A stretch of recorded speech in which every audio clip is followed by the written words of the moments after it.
Thor की अगली movie से लेकर 10 साल के एक्समैन प्लान तक, थंडरबोल्ट्स की ठंडी कमाई से लेकर बैटमैन 2 की प्रोडक्शन अपडेट तक और पीसमेकर के सीजन 2 से लेकर स्पाइडरमैन ब्रांड न्यू डे की न्यू कास्टिंग अपडेट तक, इस हफ्ते थंडरबोल्ट्स बन गए न्यू एवेंजर्स और हमें पीसमेकर के सीजन 2 का नया ट्रेलर देखने को मिला। तो दोस्तों, मैं हूं अमन सेन और आपका स्वागत है सुपर न्यूज के नए एपिसोड में, जहां मैं आपको बताता हूं पॉप कल्चर के ऑसम साइड की जबरदस्त अपडेट्स कुछ ट्विस्ट के साथ। तो इस हफ्ते की न्यूज को हम किक ऑफ करेंगे थॉर के साथ। हम सभी फैंस जानते हैं कि थॉर 5 की बात अभी अच्छे खासे टाइम से हो रही है, तो हाल फिलहाल industry insider my time to shine ने एक इंसाइडर अपडेट शेयर की, जहां उन्होंने कहा कि सीक्रेट वॉर्स में थॉर की कहानी खत्म नहीं होने वाली और थॉर 5 पर काम चल रहा है, जहां थॉर रैग्नारॉक और थॉर लव एंड थंडर के डायरेक्टर टाइका वाइटिटी इस बार वापस नहीं आएंगे, बल्कि थॉर का रोल प्ले करने वाले क्रिस हेम्सवर्थ चाह रहे हैं कि उनके साथ एक्सट्रैक्शन पर काम कर चुके सैम हारग्रेव इस बार थॉर 5 डायरेक्ट करें। अब देखो, मैंने आपको यहाँ सुपर न्यूज में ही बताया था कि थॉर को सीक्रेट वॉर्स या डूम्सडे में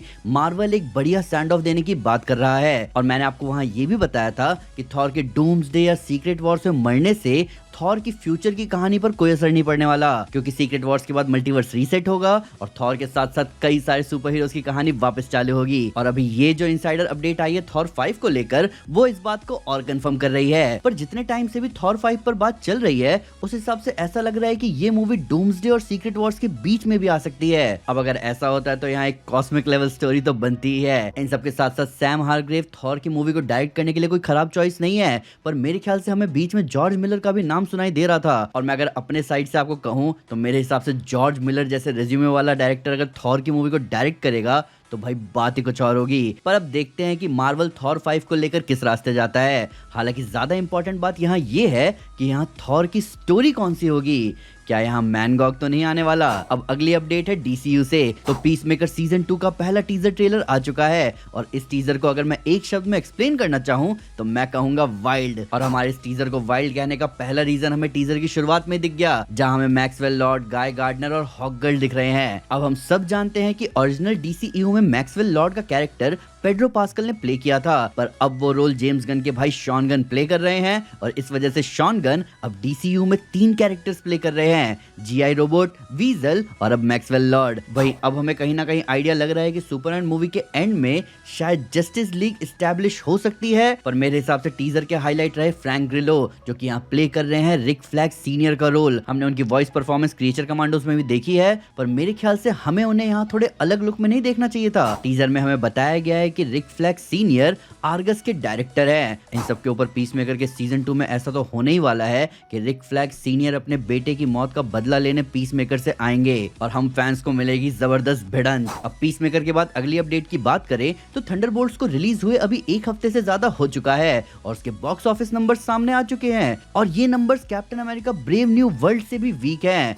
ब्रेव न्यू वर्ल्ड ने अपनी डोमेस्टिक ओपनिंग में कमाए थे $88 मिलियन, वही थंडरबोल्ट्स ने अपनी डोमेस्टिक ओपनिंग में कमाए $74 मिलियन। अभी करंटली इस मूवी ने वर्ल्ड वाइड $181 मिलियन कमा लिए हैं। अब देखो, इस बात में कोई डाउट नहीं है कि ये मूवी अच्छी है। क्रिटिक्स ने इस मूवी को पसंद किया है। इसके rotten tomato score Spiderman no way home के बाद बेस्ट माने जा रहे हैं, और सबसे इंपॉर्टेंट बात, ये कुछ नया था। पर मैं एक और बात आपको कहना चाहूंगा, अभी माहौल बहुत अलग है। अभी मूवी का सिर्फ अच्छा होना मैटर नहीं करता, अभी ऑडियंस को चाहिए एक एक्स फैक्टर जो उन्हें मजबूर करे थिएटर तक जाने के लिए, और इन बॉक्स ऑफिस नंबर से ऐसा लग रहा है कि इस मूवी में वो एक्स फैक्टर मिसिंग है। इन सब के ऊपर अगर आपने नोटिस किया हो तो मूवी की मार्केटिंग ने भी मूवी का असली नाम रिवील कर दिया, वो भी मूवी के रिलीज से सिर्फ 3 दिन बाद। ये कहीं ना कहीं दिखा रहा है कि मार्वल इस मूवी को लेकर थोड़ा तो डेस्परेट है। अब ये डेस्परेशन जो भी हो, पर इस वीक थंडरबोल्ट से रिलेटेड ऑसम बातें निकल कर आई। डायरेक्टर जेक श्रायर के मार्वल के साथ इंटरव्यू और को राइटर एरिक पियर्सन के हॉलीवुड रिपोर्टर इंटरव्यू में कई जबरदस्त बातें सामने आई। सबसे पहले जेक श्रायर ने बताया कि वो सेंट्री का कॉमिक बुक वाला आर्क मूवी में क्यों नहीं ला पाए। कॉमिक्स में सेंट्री एक सुपर हीरो होता है जिसकी आइडेंटिटी दुनिया से मिटा दी जाती है, क्योंकि उसके डार्क साइड ने कई लाखों लोगों की जान ली थी, और इस चीज को मूवी में ना दिखाने का मेन रीजन था स्पाइडरमैन नो वे होम, क्योंकि वहां ऑलरेडी किसी सुपर हीरो की आइडेंटिटी को दुनिया के दिमाग से मिटा दिया गया है,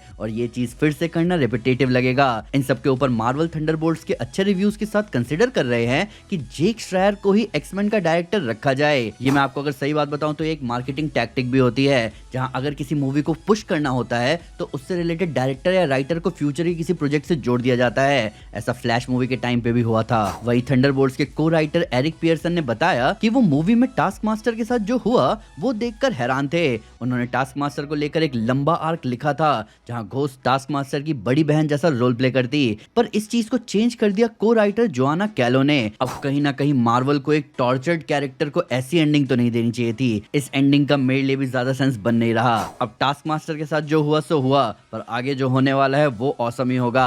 जेफ स्नाइडर की तरफ से एक इनसाइडर अपडेट आई है कि मार्वल अब मूवीज में दिखने वाले मेजर कैरेक्टर्स पर डिज्नी प्लस सीरीज नहीं बनाएगा। विजन पर आने वाली सीरीज आखिरी सीरीज होगी जिसमें मेजर कैरेक्टर लीड में दिखेगा। अब देखो, इस बात का एक हद तक सेंस बनता भी है। मार्वल डिज्नी प्लस से पहले से ही अपनी एक दुनिया बना चुका था टीवी पर, जो कि क्वालिटी से भरी हुई थी। मैं यहाँ बात कर रहा हूँ मार्वल नेटफ्लिक्स की, जो कि एमसीयू में होते हुए भी एमसीयू को बिल्कुल टच नहीं कर रहे थे, और तब भी वो अपने आप में बहुत औसम थे। अब इसी फॉर्मूले को मार्वल को आगे भी कंटिन्यू करना है। अब फॉर्मूला तो ठीक है, पर मार्वल को चलाने वाले केविन फाइगी खुद अभी कह रहे हैं कि उन्हें मार्वल सिनेमैटिक यूनिवर्स होमवर्क की तरह फील हो रहा है। द वॉल स्ट्रीट जर्नल से बात करते हुए केविन फाइगी ने अपने कलीग से कहा कि एमसीयू के नए टीवी शोज और फिल्म्स देखना उनके लिए होमवर्क बनता जा रहा है एंटरटेनमेंट की जगह। उन्होंने बताया कि प्रॉब्लम मार्वल की क्वांटिटी पर ज्यादा फोकस करने पर था, और इसका रिजल्ट निकल कर आया मार्वल का अपने मूवीज और टीवी सेक्शन को डिवाइड करना, जिसकी वजह से अभी केविन फाइगी बहुत आराम से सिर्फ मूवीज पर फोकस कर सकते हैं। अब ये होमवर्क वाली बात सिर्फ केविन फाइगी नहीं कह रहे,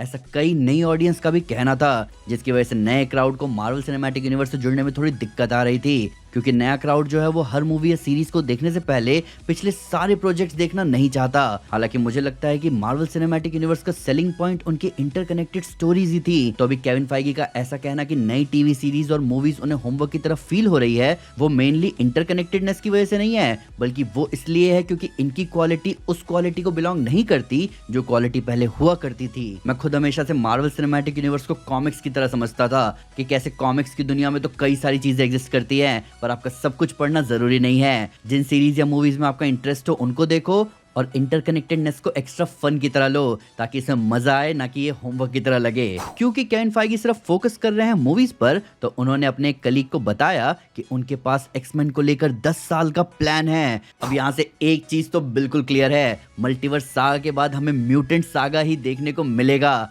जहां हमें मिलेंगी नई नई एक्समैन स्टोरीज, जिनके बीच में एवेंजर्स भी होंगे, पर मेन फोकस एक्समैन पर होगा। और कहीं ना कहीं ये बढ़िया बात भी है, ताकि ऑडियंस को कुछ फ्रेश देखने को मिले। अब बारी है जल्दी जल्दी अपडेट देने की। सुपरगर्ल मूवी ने एलिस ह्यूकिन को जोड़ा है अपनी कास्ट लिस्ट में। स्पाइडरमैन ब्रांड न्यू डे में द बियर की स्टार लीजा कॉलन जायस को ऐड किया गया है। कुछ फैंस का मानना है कि वो माइल्स की मां रियो का रोल प्ले कर सकती है। फैंटास्टिक फोर फर्स्ट स्टेप्स में हर्बी को आवाज दे रहे हैं मैथ्यू वुड। ये चीज रिवील हुई यूएस के रीगल थिएटर में, जहां अपने फोन को साइलेंट करने का मैसेज फैंटास्टिक फोर स्टाइल में दिया गया। जेरेमी रेनर अपनी मार्वल की सैलरी को लेकर पंगे के बाद हॉकाई सीजन 2 के बारे में बात करते दिखे, जहां उन्होंने बताया कि वो इस प्रोजेक्ट के लिए ना नहीं कर सकते।